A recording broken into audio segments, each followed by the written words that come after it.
Halo, kembali lagi bersama kami. Dalam laporan khusus hari ini, kami merangkum analisis dari CNBC Indonesia untuk mengupas tuntas faktor-faktor geopolitik yang mendorong harga minyak naik di awal tahun 2026.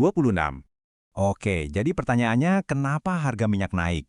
Nah, tahun baru ini dibuka dengan tren kenaikan harga minyak global, dan pemicu utamanya kalau kita lihat itu datang dari panggung geopolitik dunia.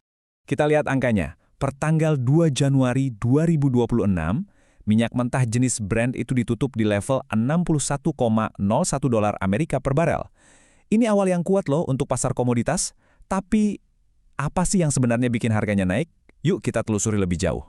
Nah, ini dia biang keladinya. Pendorong utamanya itu datang dari dua titik panas internasional. Nah, dua konflik ini menciptakan sesuatu yang di pasar disebut premi resiko. Sederhananya, ini artinya para pelaku pasar khawatir pasokan minyak bakal terganggu. Jadi harganya dikerek naik sebagai antisipasi.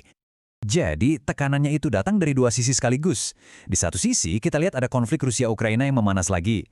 Serangan drone dari Ukraina ke fasilitas energi Rusia, ini jelas jadi ancaman langsung ke jalur pasokan dari kawasan Eurasia. Sementara itu, di belahan dunia lain, Amerika Serikat kembali menjatuhkan sanksi baru yang membatasi ekspor minyak dari Venezuela. Jadi, dua-duanya ini efektif memangkas suplai yang ada di pasar global. Oke, tapi untuk mengerti seberapa pentingnya kenaikan harga sekarang, kita perlu mundur sedikit. Lihat konteksnya di tahun 2025. Karena ceritanya beda banget di tahun 2025. Sepanjang tahun itu, harga Brent dan WTI malah anjlok, hampir 20%. Ini kinerja tahunan terburuk sejak 2020. Jadi masalahnya waktu itu bukan kurang pasokan, tapi justru kebalikannya.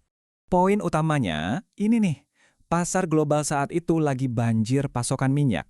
Amerika Serikat sebagai contoh, produksinya itu sampai memecahkan rekor tertinggi sepanjang sejarah mereka. Akibatnya apa?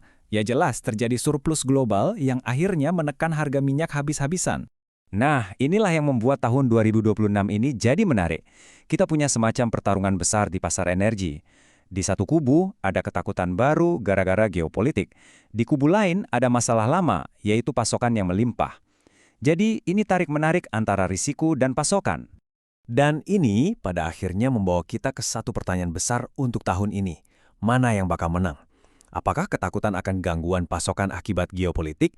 Atau kenyataan bahwa pasokan minyak sebenarnya masih berlimpah? Nah, dinamika inilah yang sekarang sedang dipantau oleh semua orang dan yang akan menentukan kemana arah harga minyak selanjutnya.